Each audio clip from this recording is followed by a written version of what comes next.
Assalamualaikum warahmatullahi wabarakatuh. Rekan-rekan mahasiswa semuanya, marilah kita senantiasa bersyukur kepada Allah Subhanahu wa taala di mana kita hidup, kita bisa mengerjakan apapun juga. Itu adalah karena nikmat Allah Subhanahu wa taala. Tangan bisa berbicara, tangan bisa untuk bekerja, mulut bisa berbicara, kaki bisa berjalan, dan sebagainya. Itu merupakan nikmat Allah. Itu baru nikmat yang ada pada diri kita sendiri. Nah, belum nikmat yang di luar diri kita. Nah, pada pertemuan yang pertama, pada diskusi yang pertama ini, kita akan membicarakan tentang Tuhan yang Maha Esa. Tentang Tuhan yang Maha Esa dan filsafat ketuhanan. Saya akan menyampaikan tentang Tuhan yang Maha Esa. Syahadat kita berbunyi asyhadu an la ilaha illallah wa asyhadu anna Muhammadar Rasulullah. Tuhan yang Maha Esa itu bisa kita ambil pengertian, bisa kita mengerti dari syahadat yang pertama, yaitu syahadat tauhid. Asyhadu an la ilaha illallah. Saya bersaksi bahwa tidak ada Tuhan selain Allah. Ini syahadat, pengakuan bahwa Tuhan hanyalah Allah. Tidak ada yang lain. Orang Islam harus betul-betul meyakini bahwasanya Tuhan kita hanyalah Allah. Tuhan yang benar, ya Allah. Di dalam surat Al-Ikhlas, Allah berfirman, A'udzubillahi minasyaitonir rajim. Bismillahirrahmanirrahim. Qul huwallahu ahad. Allahus samad. Lam yalid wa lam yulad wa lam yakul lahu kufuwan ahad. Katakanlah Allah Esa. Allah itu Esa. Jadi Allah tidak dua, tiga, dan seterusnya. Allah tidak berbilang.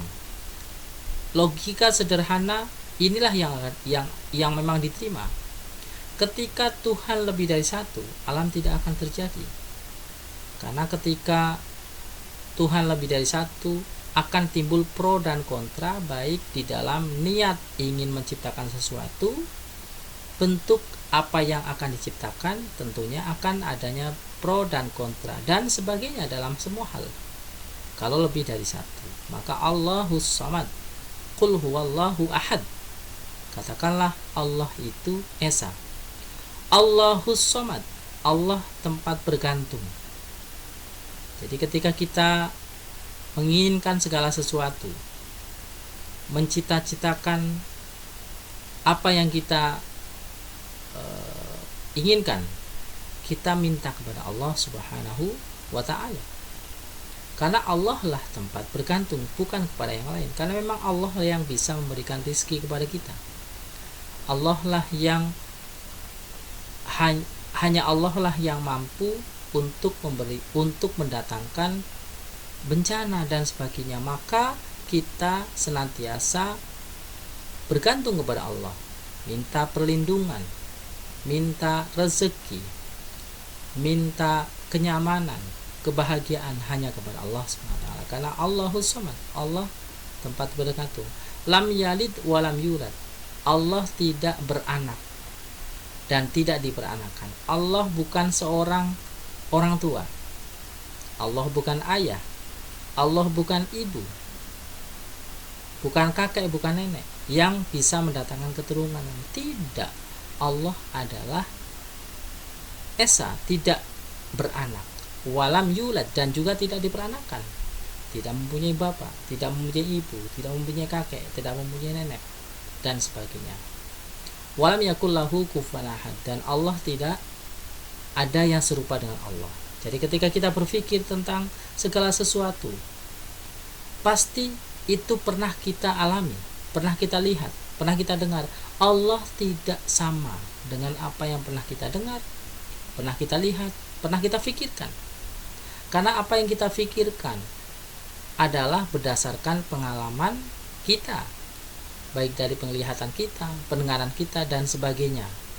dan Allah tidak sama dengan apa yang pernah kita bayangkan, pernah kita lihat, pernah kita dengar. Maka walam yakullahu kufuwan ahad. Tidak ada sesuatu pun yang sama serupa dengan Allah Subhanahu wa taala. Inilah Allah Esa ya. Jadi Tuhan yang Maha Esa itulah Allah.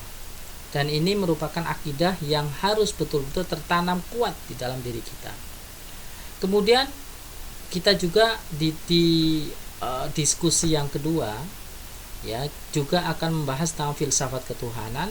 Nanti bisa selengkapnya bisa dibaca di modulnya ya. Jadi nanti ketika di dalam diskusi, forum diskusi, tolong semuanya aktif menjawab semua yang memang diminta.